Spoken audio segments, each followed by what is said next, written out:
Well, happy Friday to all of you. I hope you're enjoying your trip to the dealership this morning and looking forward to another great weekend of sales. You're listening to the Independent Dealer Podcast. I'm your host, Justin M. Osburn. I'm NIADA Senior Certified Master Dealer or CMD Instructor and Executive Retail 20 Group Moderator. We've got an incredible guest with us today, a dealer from Des Arc, Arkansas, Saul with D3. So sit back, relax, hit up the coffee, and welcome to Friday's Independent Dealer Podcast. So here we go. I'm honored to introduce Saul. So with that, why don't I pitch it over to you and you can tell everybody a little bit about who you are. All right, thank you, Justin. First of all, I really appreciate the opportunity to share my story, my testimony in the car business. It's been quite a ride for the past 10 or so years. But yeah, so I was 25 years old. I was broke. I had a college degree, but didn't know what to do with it. And so I was really looking to be an entrepreneur in the car business, and started the thing. About 7 years I've been in the retail business in a town of 1,500 people. And we move 50 to 60 units every month. I mean, heavy hitter retail deals, great back end. We've got some great banks that we're partnered with now. And I've got a great staff. We have about 15 on staff, full service department. We've just really got the ball rolling. And it seems like that we're really doing well right now. But I've got 4 small children. I've got to make a lot of money in the car business. And so far it's been really, really good. So that's me.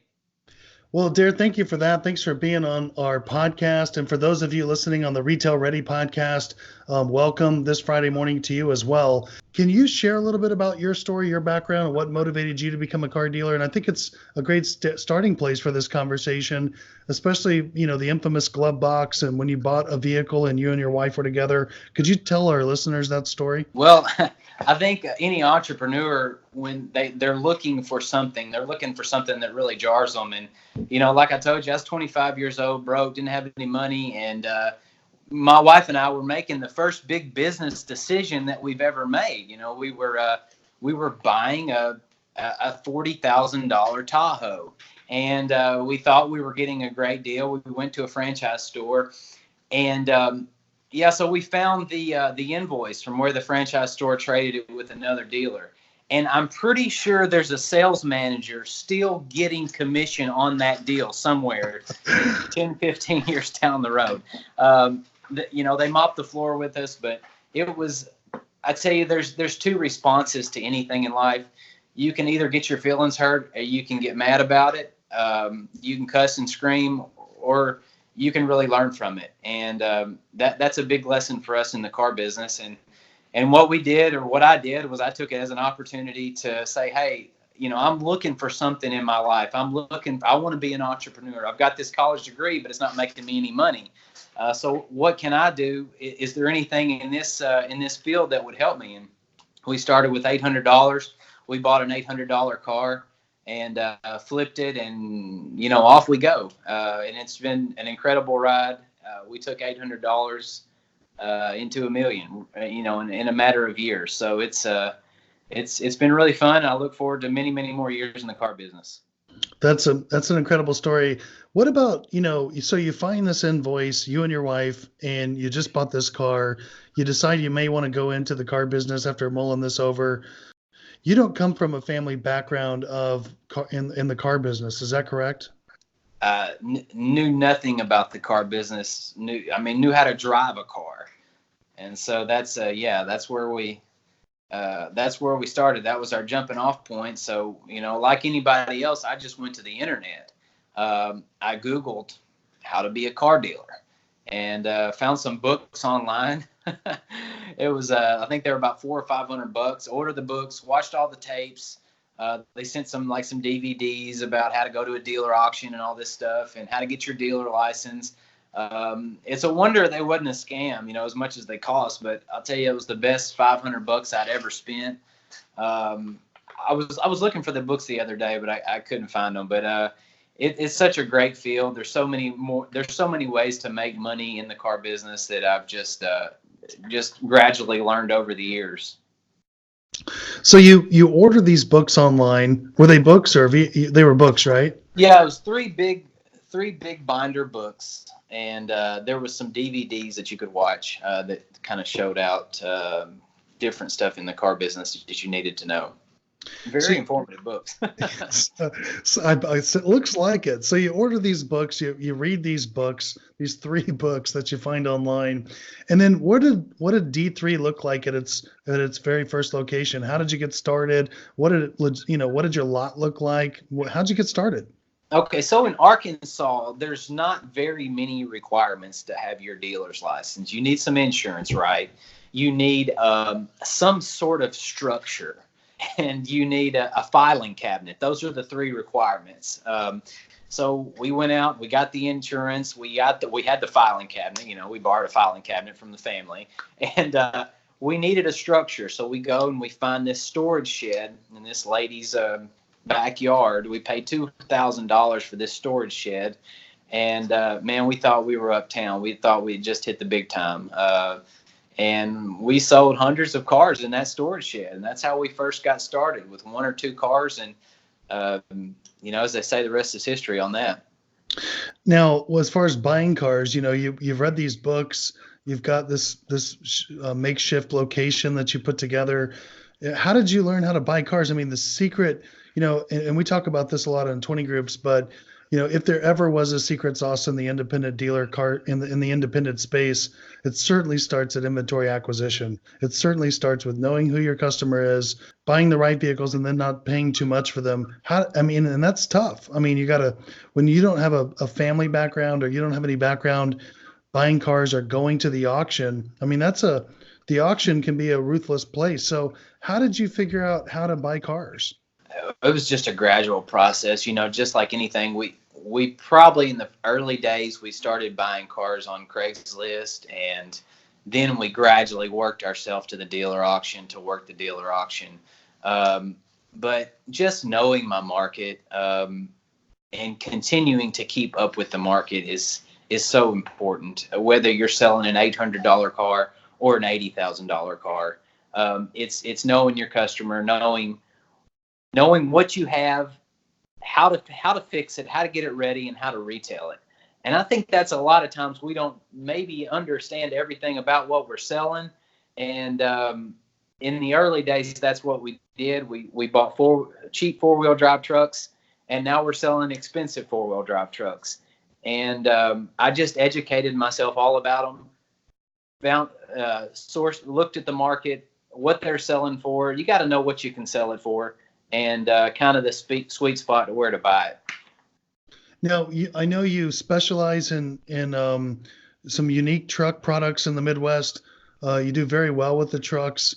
Did you start out selling only 4x4 trucks? I mean, was that your vision and your goal from the beginning, or did you have more of a mix of inventory when you started and you found out that that's what your market demanded?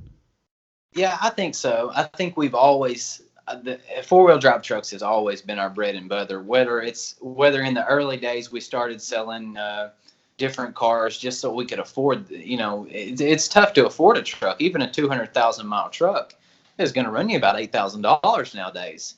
So in the early days, we didn't always have a full stock of trucks, but that was kind of always our go-to in our market. And every one of your markets is going to be different. But here in Central Arkansas, that was kind of our market. And as we continue to get bigger and have more banks, then we were able to move into a little higher end truck.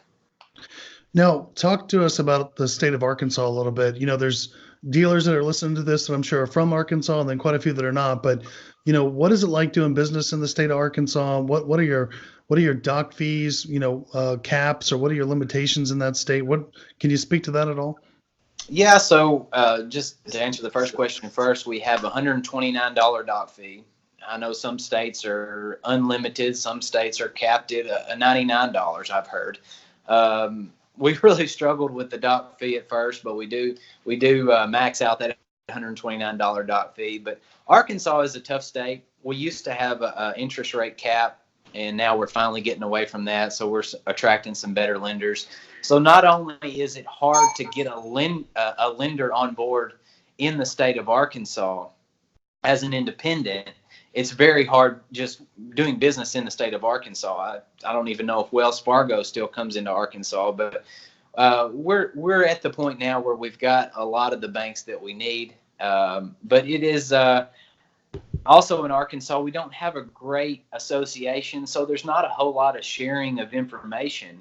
And that was a downside. That was really a learning curve that I think I would have progressed further in the car business had I would have had just a little bit more help from maybe my state association or fellow dealers. I mean, dealers at the auction, we're all beating each other up. We don't want to share information. So I'm not sure that Arkansas is the best market as far as learning for an independent dealer. It's certainly been a good market for buying and selling, but as far as making yourself better, sharpening the sword, it's been a little bit of a challenge in our state. Lenders is a hot topic right now, especially with smaller independent dealers that are trying to grow. They're trying to get larger. They're trying to increase their inventory. They're trying to increase their lender base so that they can sell to a more diverse customer. Do you have any advice or any thoughts about how you went from the very early stages with the handful of lenders you had to, kind of a full spectrum mix of lenders now? Is it just grin and bear it? Or, did you call these guys every day? I mean, how did you get through that? We've really added most of our lenders, all of your big lenders that you hear about in the last 2 years. And it's two things. It's time and consistency and perseverance. You have to continue to get to know your reps, know what kind of inventory they're looking for. Certain lenders want you to be in business at least 5 years. I know Capital One, that was one of their things. You had to be in business for 5 years. And so you really need to get to know your reps, stay in contact with them. And it takes time. It takes persistence. So the first 5 years, we had Credit Acceptance, Westlake, and a handful of credit unions. So I challenge anybody in the independent industry, just continue. It takes time, and that's the only thing I can say is you have to continue to work on that. And it's been a challenge for us, but kind of once we got over that hump, man, it's great. It's great when you have enough banks to send your paper to. Now, you mentioned, Credit Acceptance and Westlake. Have you closed out pools in the past with Credit Acceptance, and is that still a lender that you use today? Yeah, so just a quick story. Credit Acceptance was my first lender. They signed me in 2012 when I had 2 cars on my lot. And my goal was to close a pool in 2 years. And we did it in about 5 months. I just stuck my neck out there and I said, I'm going to close a pool. And now we've got 17 pools with Credit Acceptance. I can tell you everything about Credit Acceptance. We've moved into a higher end inventory now. We've got more banks, so we don't use them quite as much. We still send them about 5 or 10 deals a month subprime, but definitely my first bank definitely gave me a shot. I would say if you don't have Credit Acceptance, if you have no banks, that's your first bank. Start with them, learn their system, and then move up through a gradual process. Can you think of one or two of the biggest mistakes you've made that may have sped up your growth if you hadn't have made those mistakes, or anything, advice that you may give to someone that's listening that may help them? Well, I think the mistakes that were made were mistakes that everybody makes in business. Sometimes we get a little too greedy. We try to grow a little too fast, and maybe we cut a few corners that we shouldn't have cut.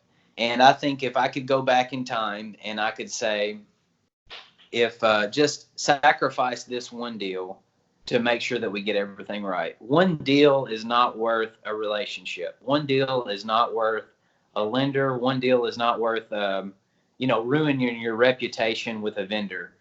And I think if we could go back in time, we would really clean up a few of those mistakes because we were just so, in the early days, we were just so adamant about numbers, just trying to close pools, trying to do more deals. And I really guard any dealer, any independent dealer, guard your reputation. And in that same token, take care of your customer.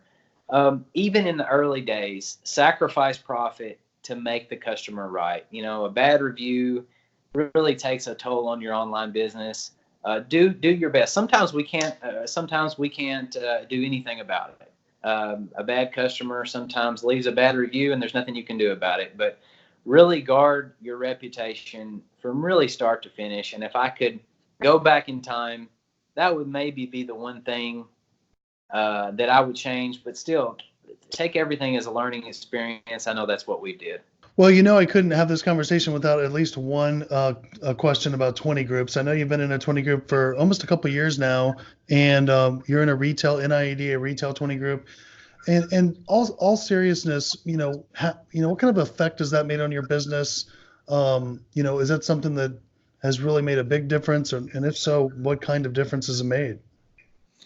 To me, the 20 group has been. There's two things that I say that have exploded my business in the past 2 years. One is adding the service department. The second thing is the 20 group. I mean, when I joined the 20 group, I was a little skeptical at first because there was a lot of ideas thrown out there about spending more money on products that maybe I didn't need, and that may be another conversation for another day. But when I really got in and dug into it, it was probably one of the most important things that I've done, because it taught me about reinsurance. It taught me about how maybe to get some of these lenders, some tricks to get some of these lenders. And so it's the sharing of information that you just don't get in your backyard. And that has made all the difference in the world for us. Now, you mentioned reinsurance, and I think you'll respect this. I literally travel the country each week working with dealers, and smaller dealers can be somewhat skeptical or never even heard of reinsurance. And when we talk about it in a 20 group setting, or if I'm one-on-one with a dealer and I talk about reinsurance, those that are new to it, can be somewhat skeptical about it. But I know it's made a huge difference in your long-term planning, your vision, and your business. Can you see how a dealer would be skeptical of reinsurance, and what would you say to that? I can see how you can be skeptical for it, and that it does take a little time to it takes a little capital to get started. But as far as if you look at the big picture and you really understand what you're doing, especially if you're in the retail business like I am, and lenders will pay you for your warranty, pay you on top of the car sale for a service contract or a gap insurance contract or a 5-in-1 or whatever products that you're selling on top of what you sell the car for. To me, it was a no-brainer. When I really understood it and understood what it was, I'd never heard of reinsurance. I thought, man, this is great. It's like I discovered fire. So I'm not only going to make money in my store, I'm going to be putting premiums away for a new dealership, for my kids' college, for XYZ, a recession down the road.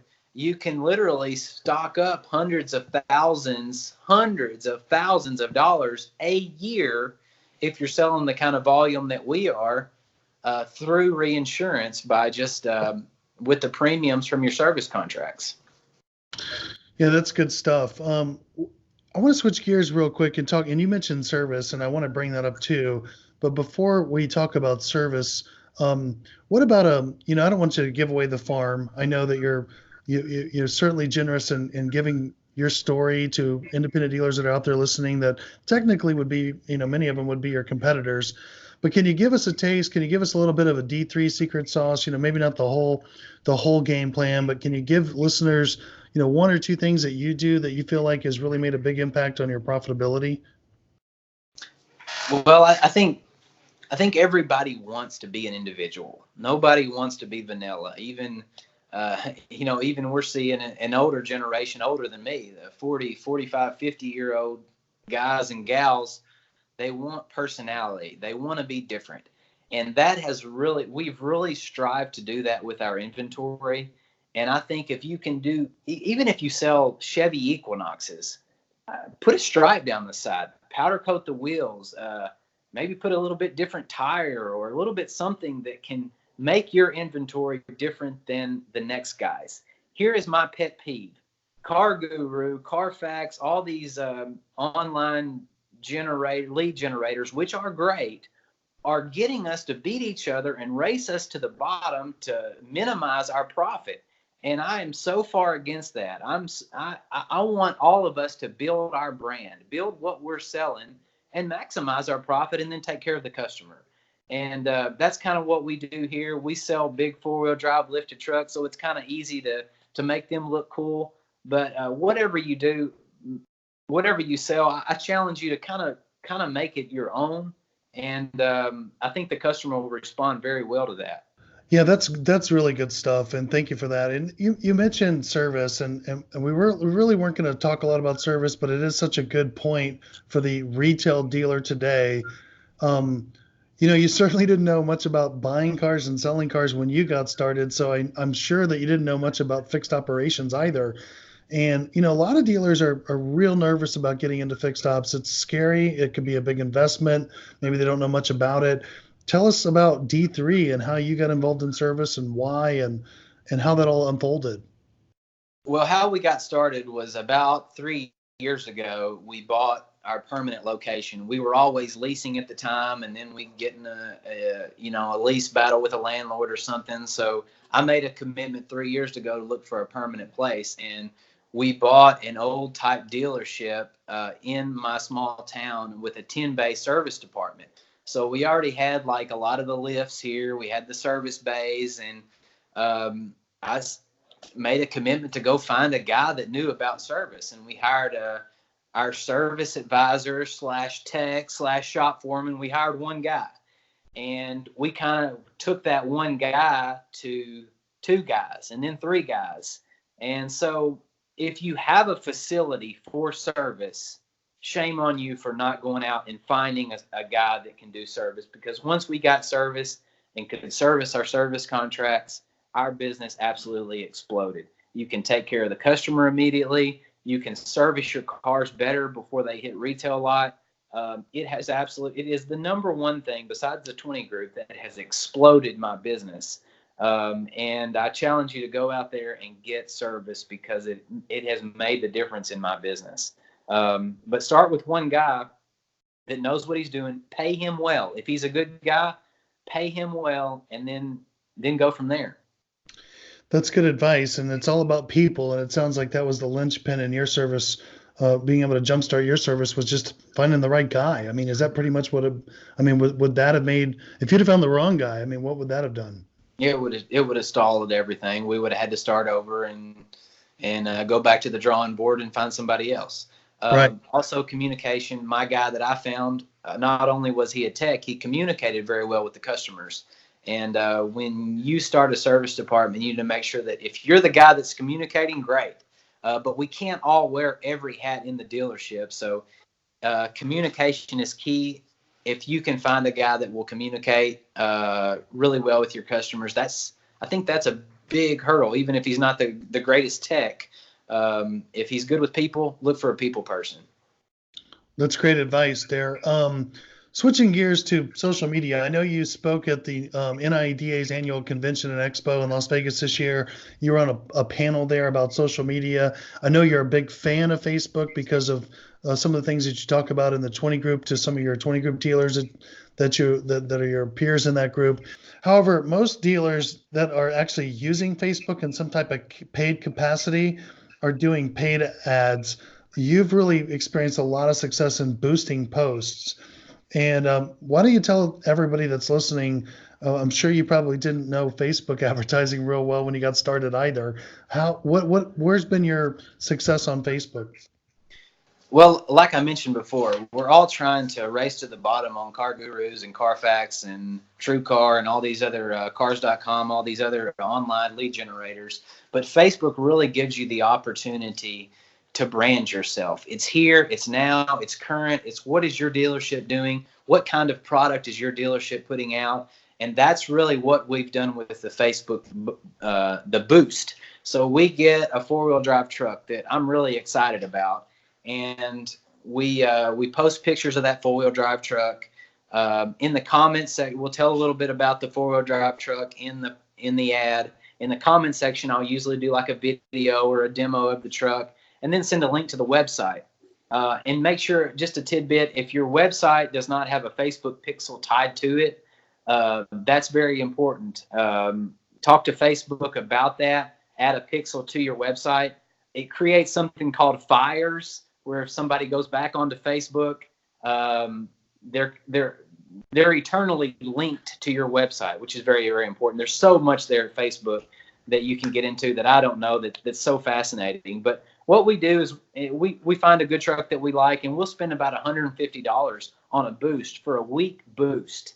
That sounds like a lot for one vehicle, but what it does, it gains you followers. So it flows through my newsfeed. I say, man, that's a cool truck. I like that truck. Well, all of a sudden, I've liked that truck, and I can also invite that person to like my dealership on my page. So maybe that person didn't buy that truck that liked that truck, but we'll have another one coming down the pike here in a month or 2 months, or whenever that guy's in the market. I hear people all the time saying, Dare, I've watched your stuff for years, and I finally got in the market, and I saw the truck I wanted, and I'm here. Last week, Friday, real quick, this is a real quick story. You can probably go to my Facebook page and look for this 2015 or 2014 Sierra we boosted. In literally 45 minutes, we had 3 people show up to the dealership looking for that truck. The first guy that was there, sat in the back of the truck and was claiming the truck while he was waiting on his dad to get there, so he could co-sign for him.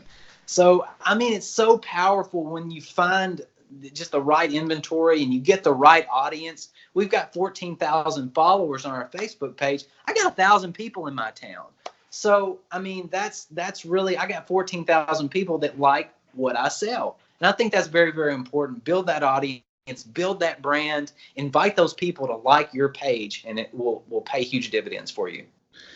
Yeah, and many of you may know already that if you're looking for more information on Facebook advertising, you can run over to our website at www.niadaeducation.com.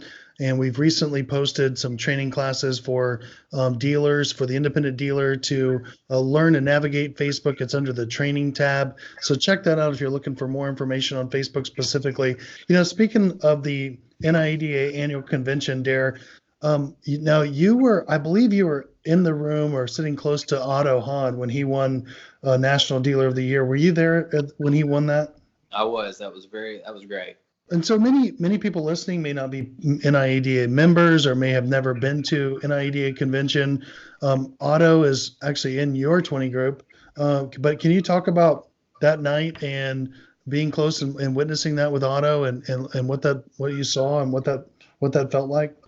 Well, I just think it was a cool experience. It was my first time to ever been to NIADA convention, and to be there at that award ceremony, and a peer of mine who I really respect to win that award was a very, very powerful moment. It was great for him and his family, and it just goes back to show you what can happen in the car business, how it can transform lives, and who would have thought being a used car dealer could impact so many people, not only the customers that you sell to, but your family, the people that work for you, the people that buy from you.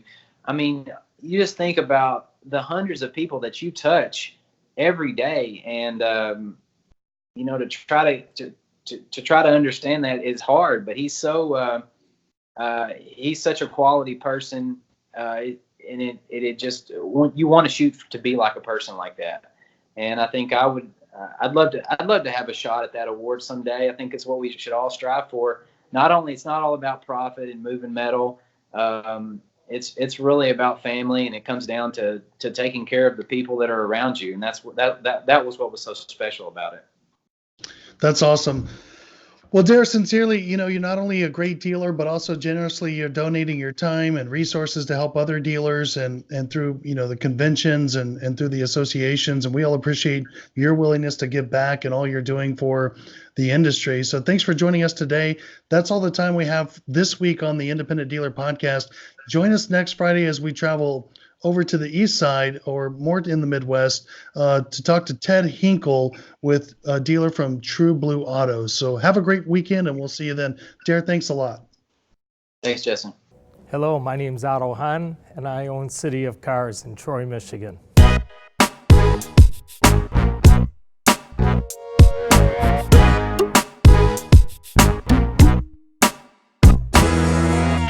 So I really didn't know what to expect of going to CMD class. So as most dealers, it's hard to get the few days off to get to the class.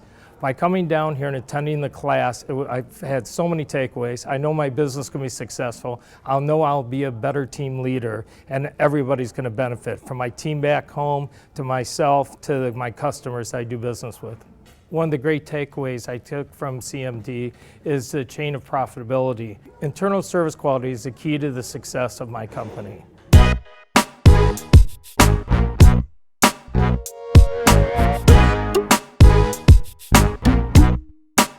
Another great thing I took away from CMD class is the engagement that I've now learned to do with my fellow employees and all my team leaders. One of the great values is learning to use the simulator through CMD class. This not only helps me forecast my future of sales, it also shows how many units I should keep in stock. It's a great tool and really help our future.